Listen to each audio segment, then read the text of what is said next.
Good afternoon, everybody. Welcome again to another episode of our podcast. Today, my dear guest is Professor Tomasz Szemberg from the University of the National Education Commission in Krakow, Poland. Good evening. Good afternoon, Professor. Hello, Mikołaj. Today, we have a very interesting topic to speak about. The topic is very wide because it's intelligence. But the main question today is, what is intelligence? And this is a pretty difficult question, actually, as we shall see. So, since we are in mathematics department here, let me begin with definition. And already here, there is some ambiguity. It depends on where you look. Let me start with a definition taken from Britannica, which is pretty old and considered very reliable encyclopedia, which was actually first edition appeared in 17th century. So there was not even the word intelligence defined in this period. So intelligence does not appear in the first edition, but of course it appears in the edition from 2001, which I think is the latest one. And Britannica defines human intelligence, which suggests that there are also other intelligences, as the mental quality which addresses abilities rather than knowledge. So very, very important to differentiate these two things, knowledge and abilities.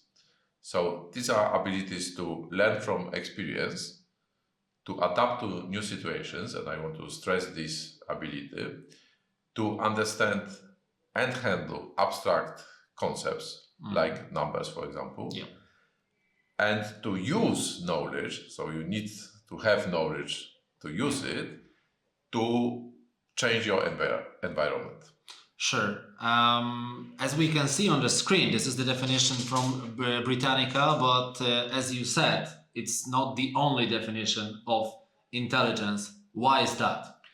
Yeah, in 21st century, we should probably go to Wikipedia and see what the definition is there, and the definition is slightly more expanded because there are more writers, and also the rigor of this source is not so big. So there is a number of capacities which are associated to intelligence, and I pointed out here in bold the self-awareness, the ability to learn, and the emotional knowledge, sometimes also known as emotional intelligence. They don't appear in this Britannica definition, but I think that they are pretty important aspects of intelligence. And going back in time to the beginning of 20th century, when the word intelligence appeared actually, already there was big discussion what is intelligence actually. So in 1921 there was a World Congress on Psychology. It's more than 100 years ago already. Yes. So, and I think the first appearances of the word intelligence are around 1905. So it's like 20 years. Yes, exactly. So there was of course big discussion, and I just picked out two aspects which these two at that time renowned psychologists, probably from many more of them, right? Only two of them. Of course. Louis Terman and Edward Thorndike stressed. One of them stresses the ability to think abstractly. So that makes sense. So the abstraction is for him the most important aspect of intelligence. The other focuses on the ability to give good and also quick responses to questions. Yeah, so like think logically. Think logically, but also this definition, this approach means that it can be tested. Yeah. You can come up with good questions or questionnaires and actually test, which means measure the intelligence. And there were IQ tests developed and pretty successful for a number of years. to measure intelligence. They were forbidden for social reasons. Yes. Not to divide the society, right, into groups or parts or whatever. Exactly. So now they can be administered under strict restrictions by psychologists only. Anyway, these tests, they mostly focus on verbal abilities. So my claim is that the artificial intelligence, which we will be speaking about later, ultimately, would have no problems in dealing with this. There were also some graphical questions. No problem as well. Exactly.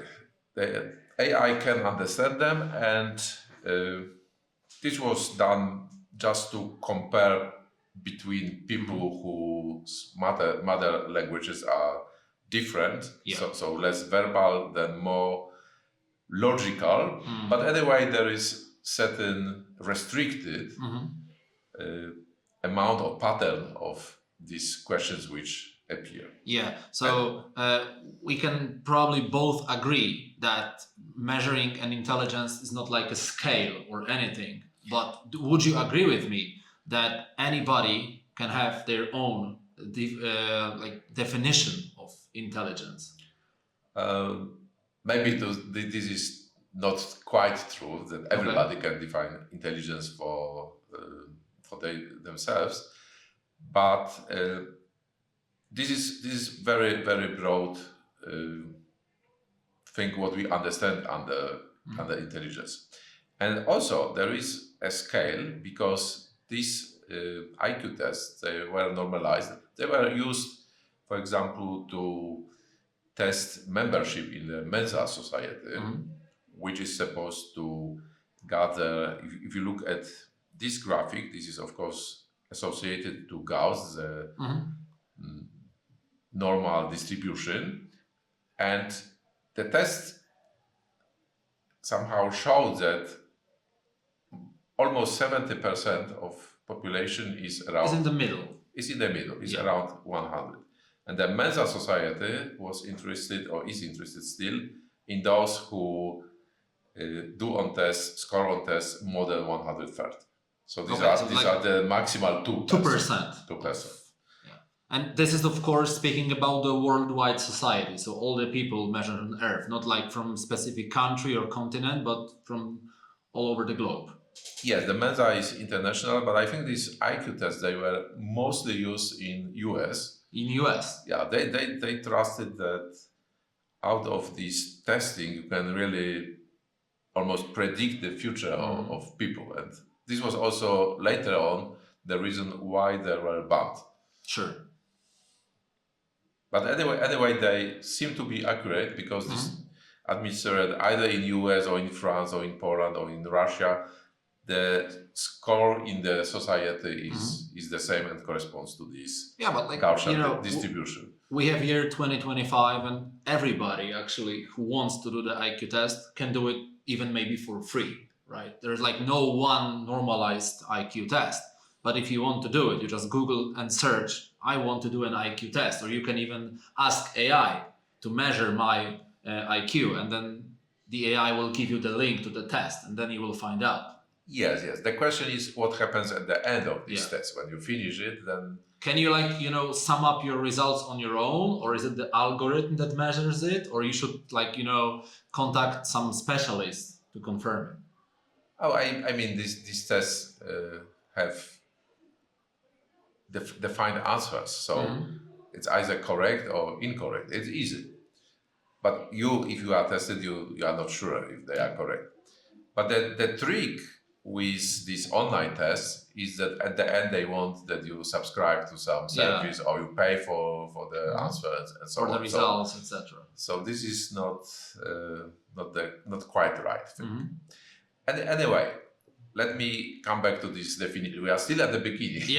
But this is a very specified process, so the definition will be appearing here for all the time. We want still to define what is intelligence, and it seems that nowadays there is a common agreement that actually intelligence is related to the ability to adapt, to changes. Maybe this is because we live in a world which is changing rapidly, and I would say that the speed of changes accelerates. Yes. We witnessed the necessity to change, to adapt with the beginning of pandemic, with these shutdowns. So 5 years ago. Yes, and when we had to change our educational system, for example, completely. Yeah, and no one was ready for that on such a scale, right? Exactly. No one was ready, and we adapted, I mean, at large, as teachers and as students, as pupils, in very different ways. And there is discussion if this was good or not. I would say that, as always in life, that this is... it had some bright sides and dark sides. Exactly. And we should learn and take away this, what was good. But for example, maybe not even speaking about the education itself, but for example, a lot of companies, because of the pandemic, they had a natural evidence that we don't have to keep the people in the offices so they can work remotely. And then, for example, we reduced our costs because we don't need to rent an office, and still our results are as good as they were, or maybe even sometimes they are bigger, right? Because the efficiency of the workers is becoming bigger. Yes, you cannot, I agree completely, you cannot exaggerate. So you need that people come in contact with each other, and that they develop some identification with the either enterprise or the school or so on. But for example, we were teaching completely online, and then we made a questionnaire for our students here at the university if they prefer lectures to be held online or in person. And in person means usually that there is a professor standing in front of the blackboard using chalk and speaking for extensive period of time. Sometimes this is made a little bit more attractive, like you have a presentation, you have additional material, but usually this is the traditional frontal lecture. When the students go away, then maybe they have made some notes, but basically that's it, the lecture is gone. And the students said, no, we want it online. We want it online, but we want it also recorded so that we can come back. We can anytime we want, anywhere we want, right? Exactly. We can come back exactly when we need it to come back. And for some colleagues, this is a big challenge because they don't like to be recorded. But I think this is really very useful for students and for learning. I do it myself also. Sometimes I come back to recordings from mathematical conferences. So, for example, you record your own lectures and then you come back to them. For example, or if I attend professional conferences, then there are some lectures and they are recorded. And of course, there are very involved topics presented in such conferences. So it's really hard to follow and to take notes at the same time. And this is also a big advantage, I think, of this recording, that students are no more required to take notes. Because usually if you lecture online, you present them also additional material as PDF. And so you can only, for example, focus on listening. Exactly. You follow the way of thinking, the path of thinking of the lecturer, which is way more efficient than when the teacher copies from his notes something to the blackboard and the students copy from blackboard to their own notes. To their notes, then there is big potential for mistakes. Okay, so there are some advantages. Anyway, so this adaptation is important, and this is actually not a new idea, because if we listen to what Einstein thought about intelligence, then exactly he said that this is the ability to change. Yeah, because the world is changing really fast, and if you are intelligent enough to do it, you're in the better place, right? Yes, and you are better off in many aspects, I think. Yeah, well, like, life is like the life is one big competition between the people, right? Sometimes it's smaller, sometimes it's bigger, and as more intelligent you are, more competent you are as well. Exactly. Okay, so maybe we shouldn't dwell too much about this adaptability because we already diverted a little bit in the educational aspect. Anyway, you are confronted with challenges, you are confronted with problems, and you should adapt to these circumstances. That even if you finish your education, then it doesn't mean you are prepared for your life in the next 60 years, Yes. as it used to be. But you need to learn all the time. So you need to positively look forward challenges, not like saying, "Oh, the colloquias are now in the past. Yeah. I will not be challenged. I will not be put on exams anymore." Yeah. No, there are exams coming every time, and embracing a growth mindset, I think, is also very important in this context. So Why is that? you see challenges rather as opportunities and not as obstacles in your comfortable life following something which you are it used changes to. at some point in your brain, right? Exactly. When you have a challenge, you see the bright side of it, not the dark side, as we mentioned. Exactly, and you stay curious about these new things. So, and also sometimes if you fail, of course, if you are confronted with new challenges, then it doesn't mean that you always master them. We're humans, right? We have a right to fail. Sometimes you fail. Yeah. And this can be also evaluated positively because you get some feedback. So the example of this approach is, let's go also to education. There is now a big debate going outside about the artificial intelligence at schools. And the automatic reaction of most of teachers, at least of those who I spoke with, was, "Oh, this is a disaster. We don't want it. It's not helpful at all. We cannot allow it. This is absolutely not good. Not good. But it's there. I mean, you cannot pretend it's not there. You cannot pretend the computers are not there. You cannot pretend the smartphones are not there. I was really shocked when the later Minister of Education in Poland decided to forbid the smartphones at school.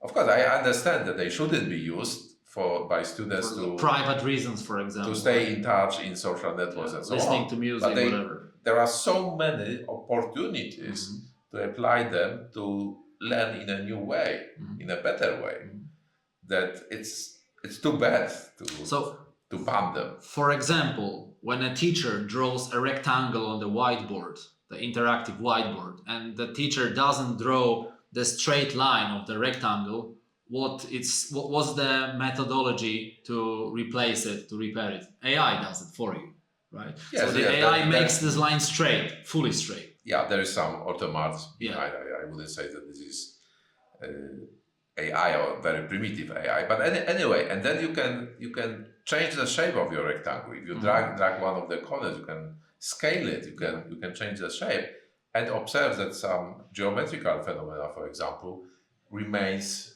constant, or observe that it changes. Because maybe you had some hypothesis that it remains constant, and then you see, oh no, it's not.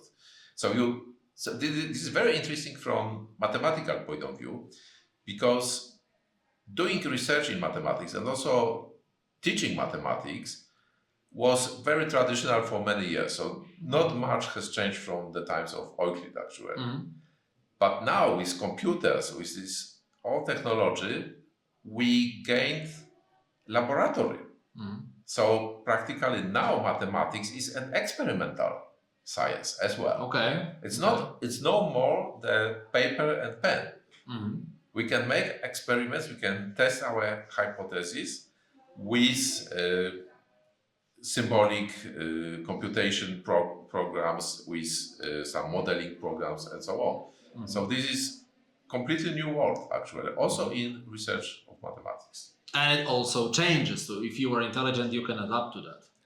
Yeah, you must. Otherwise, You'll be behind. You in 10 years you will be already now. If there are colleagues who don't know how to use GeoGebra, for example, or Wolfram, then everybody looks at them as dinosaurs. Yeah, Right. it's rude, but it's true, right? Yeah, I mean, there's a lot of mechanical things or computations which are dull, which you do in mathematics. And you can avoid them, you can delegate them to the machine. You can think rather than make exact computations. This is like with learning to count. Yeah. There was a big critic coming out when calculators and then later computers or smartphones were introduced. But is anybody in real life making calculations now in mind? I don't think so. No. Maybe like a really simple one, like Very, I don't know, adding calories in products, maybe. Yeah, very, very basic ones. But, Yeah. But if otherwise, you have a technology. If you want to count, I don't know, a percent of something, you take your smartphone out and just count it by the smartphone. It's faster, and you have 100% sure that this final result is fine. Exactly. And then another aspect of this positive mindset is your ability to step outside of your comfort zone. So I'm doing this now, for example, because my area of expertise is mathematics. So I could speak here for hours about polynomials, ideas, geometry behind these ideas, and so on. But instead, I speak about something which is more attached to psychology and education, which I find exciting in a sense. But intelligence is being more dragged from science 100% towards the mathematics, right? So it's pretty much connected. And do you think it's going to be even more connected to mathematics than it has been before? It depends on kinds of mathematics. So let me pass now to the artificial intelligence. And I asked to chart this very simple exercise. And I think this example, which is really very simple exercise, but if you ask it to high school students, even you can ask it in the primary school as well, then most people get it wrong at the first time. So because they don't listen exactly to what's there, and they work on the expectation that there is some path in the brain which says you, there is this data, there is $10, there is $9, something is more, something less, then let's take the difference, and this must be then $1. And this is striking how this way of thinking, which is of course not the correct answer, is exhibited here by ChatGPT. So here gives the answer also $1, which is completely wrong. Yes. And he fails in the last step. So everything, the approach to the exercise is correct. Let the pen cost X, then book is X plus 9, then we get equation, then we simplify this equation, then we come to this 2x equals 1. And then it doesn't divide it or something. And then he says, it follows that X is 1, and not 0.5. Which I claim shows that this is exactly the place where statistics prevails over very simple ability. I mean, a calculator can solve this equation. And also chat can solve this equation. If you ask it separately, 2x equals 1, what is x? It says 1/2. But here, I think because of the algorithm of machine learning, it's inclined to the wrong answer. So it's not thinking in this moment. It's following pattern. So it reacts like most humans would do. Because most humans would say here $1 is the correct answer. But maybe after second thinking they would. But this is a very good question. Why is AI wrong? Because there is like a myth in the internet everywhere that AI doesn't make any mistakes. Like if you want to rescue your life, ask AI what to do. And here we have an example that sometimes is not worth to trust AI because here it made a mistake. Of course, there are many examples like this, and I think this is because AI, this is very interesting because artificial intelligence, and when you hear it, it was for sure the most heard word in the 2024 because there was expansion of AI. This got available for very cheap money or no money at all to everybody. Everybody. ChatGPT is for free. Of course, you have Yes. some limit, but you can use it for daily. Yes, and I guess everybody who is somehow technically capable asks some questions to ChatGPT. People, of course, also on purpose try to get mistakes from chat and show, oh, this is not so good and it's not working and so on. But my claim here is that this is not intelligence at all. This is like you have honey and you have artificial honey. What do you take in the shop? You would rather go for honey unless The you normal one, unless right? you are on budget. Yeah. If you go to the main market in Kraków, there are a lot of restaurants which advertise the real, the true, the genuine Polish cuisine food, and so on. yeah. I didn't see any place saying, oh, this is artificial food. Come here and eat it. Nobody would do this. But with intelligence, it seems to work in the opposite way. Everybody said, oh, that's great, we have this artificial intelligence. Yeah. But my claim is it's not intelligence at all. And this is so these 11 aspects on the left are concerning the human intelligence. So this is repetition from Wikipedia. And then I tried to make similar lists, speaking with my colleagues here in the department and also with some people in informatics department, what would be equivalence on the side of artificial intelligence. And of course, this is very clever device to manipulate words. Yeah. So in words, in these verbal patterns, It's perfect. It's very good. It's really perfect, and it can solve many dull problems like you need to write an application, you need to write a CV, you will get or even an exam. with exams, I would hesitate. But if you need to do something pretty standard, then Just it for will real work. do good job for you. Of course, you need to read everything because sometimes You just need to check it. you are right? surprised. But the most part of your job is done already. Yeah, but what it does, it recognizes patterns, it handles large data, of course, much more quicker and more efficient than we humans do. So this is where this machine prevails. But the conclusions are not really better because there is no reasoning, there is some statistics. This is all based on statistical models, and as we saw, even in a very simple problem, it can fail. So, having this list, I asked the machine about self-awareness, and it's aware that it's not self-aware. Yeah. So the AI knows that it's not perfect. It knows that it's not even going in the direction of becoming human, because this is a big fear somehow that AI will be the humans won't a be new race anymore, which will make humans to slaves. I don't think that we are any close to this possibility. So it knows about its own restrictions, and it says what it is really. It's advanced language model. So it's perfect in dealing with words, but it's not dealing with emotions, for example. Yeah, and it will never do. It does not have independent thoughts. It has what's programmed. What's written in it.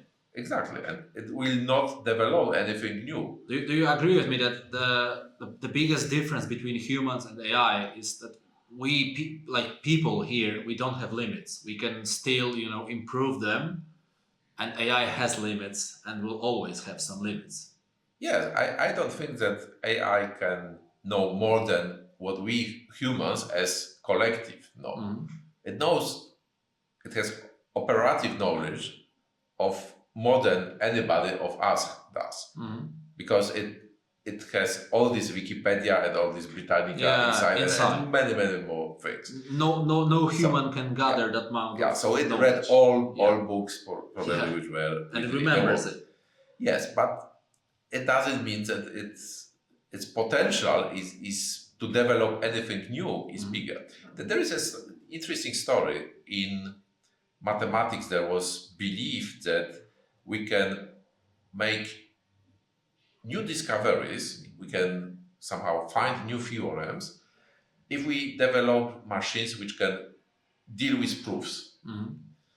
So then there are these automated proof programs and so on. And they work fine. They sometimes can be used to verify proofs, though on the very, very simple level, because they start with axioms and then they check that they build the theory from axioms. In mathematics, we say we build always theory from axioms, but this is not completely true.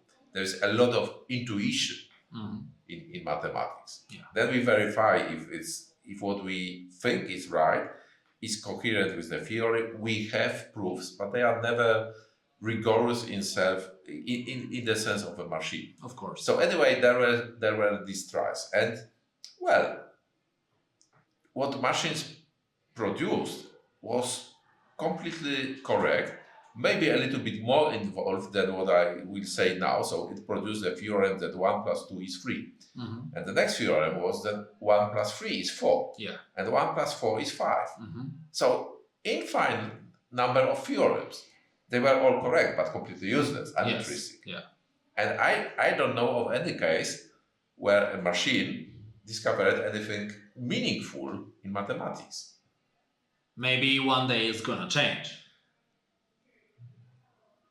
Maybe, but I'm not sure as well. But it's like some kind of a hypothesis, of course, from now. Nobody knows. I'm very hesitant here. Although in mathematics, which is formal building up somehow constructions from very small blocks, this is maybe possible. Yeah. It will come to something which mathematicians were not aware of, but I doubt. So anyway, so let's come back to AI. I asked also about what are emotions of ChatGPT, and it answers honestly that the emotional knowledge is simulated rather than experiential. So it can simulate emotions. If you say, "Oh, I had a very hard day," then it will say, "Oh, don't worry, it will be better." It's going to support you verbally. It can support you, but it's not feeling. Yeah.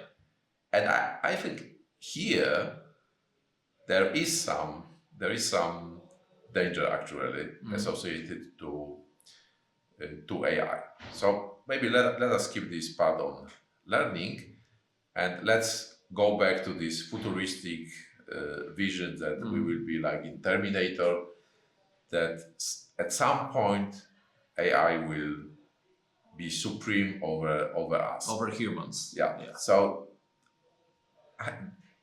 this is interesting picture, which was also created by AI, by Dale. I asked, try to illustrate somehow machines becoming superior to humans. And it proposed these 2 illustrations and asked me which I prefer. And this resembles immediately the Raffaello painting in the Sixtine Chapel. The creation of Adam. The creation of Adam. So you see the God is on the right and the Adam is on the left. And I think in this picture the machine wanted to be the God. It's a God in the left one, but it's still we are the gods in in the right one. And I think we are really the gods because we can take out the plug and then It's gone. Everything disappears. But anyway, so let me now spend maybe the last 2 minutes on this data which I really see. Because I don't think that the machines, because they are not self-aware and they don't develop emotions, why should they want to be supreme over us, over people?